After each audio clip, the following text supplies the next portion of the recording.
This is Cato Weekly Video. When should the terminally ill have access to relatively untested but potentially life-saving drugs? What has the Supreme Court said about the right of medical treatment? J. Scott Ballenger, a partner with the Latham Watkins law firm, recently discussed that and other issues at a Cato Institute forum. Should the government insert itself between dying patients and unproven therapies?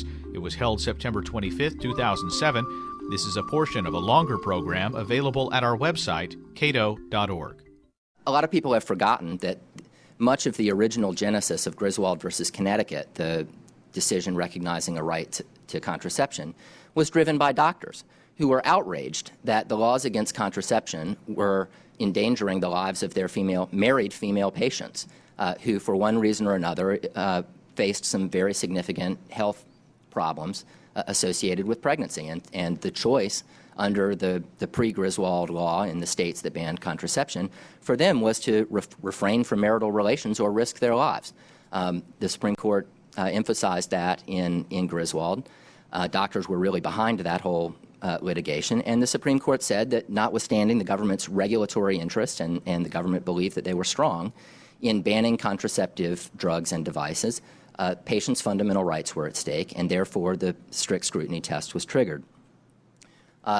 In Cruzan, the first of the so-called right to die cases a few years ago, the Supreme Court recognized that the Constitution would protect the right of any patient, even a relatively healthy patient, to refuse all medical treatment, including nutrition and hydration, and die, notwithstanding our society's longstanding prohibition against suicide and its profound interest in patients choosing life.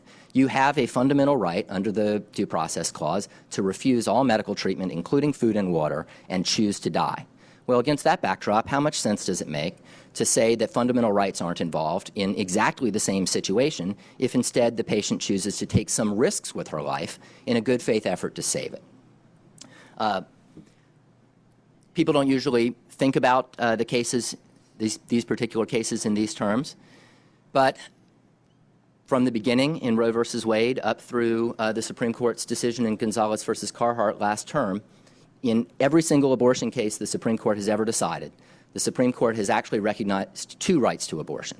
The right to abortion in the service of family planning and reproductive autonomy that used to end at the end of the second trimester and now ends at viability after Casey, but also an entirely separate second right to abortion whenever it is, quote, necessary and appropriate medical judgment to preserve the life or health of the woman.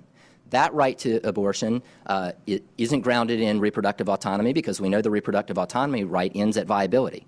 The right to save the woman's life with an abortion extends through to the end of pregnancy, and it's grounded in traditional self-defense principles. It has nothing to do with reproductive autonomy. It has everything to do with medical self-defense. A few years ago, in a case called Stenberg versus Carhart, the state of Nebraska tried to ban a procedure that is colloquially known as partial birth abortion. Doctors call it something different. And one of the justifications that the state of Nebraska gave for that law was that there were no medical studies establishing the safety of the procedure, and in the opinion of some of the state of Nebraska's medical advisors, it wasn't as safe as some other procedures that were available.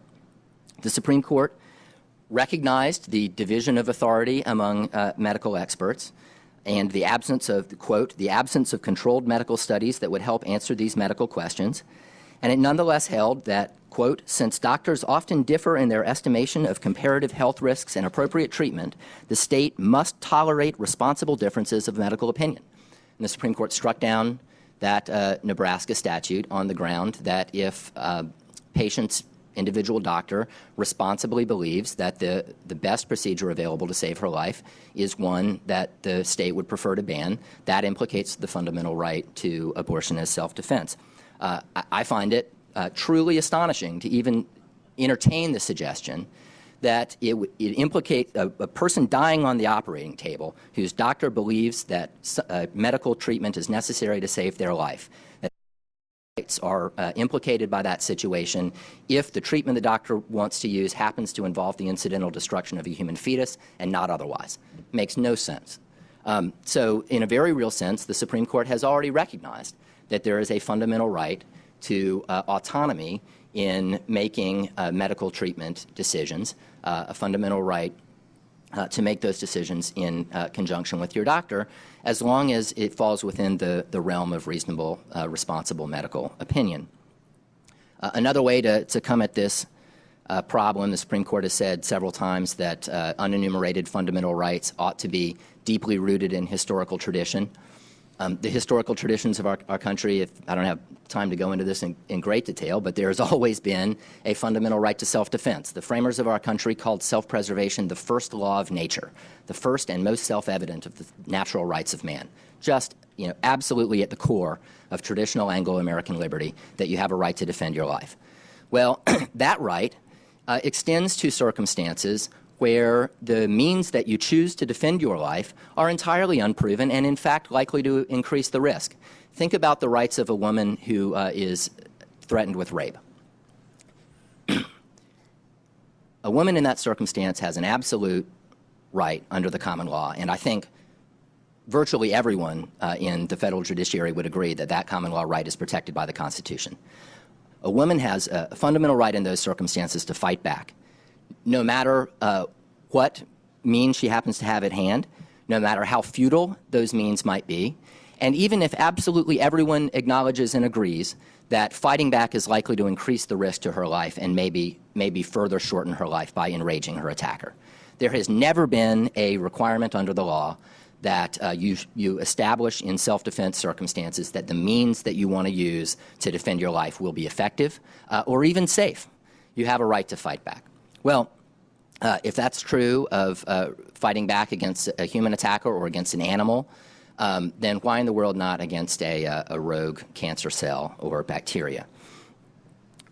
Well, what does all of this mean? I see I have another 3 or 4 minutes. Am I okay? All right. Well, what does all of this mean for the health policy questions that I'm sure everyone else is going to talk about? I don't have either the time or the expertise to to tell you what all of the answers are, but I can tell you a little bit about how the structure of constitutional law works and what that means for the kinds of answers that are likely to come out of the judicial process. The implications of a victory by Abigail alliance in this case are not nearly as stark as some of the case's critics would have you believe. Constitutional rights, even once recognized, are never absolute. You have a right to speak. You don't have a right to shout fire in a crowded theater. Similarly, you have a right to abortion, but there are careful limits on that right.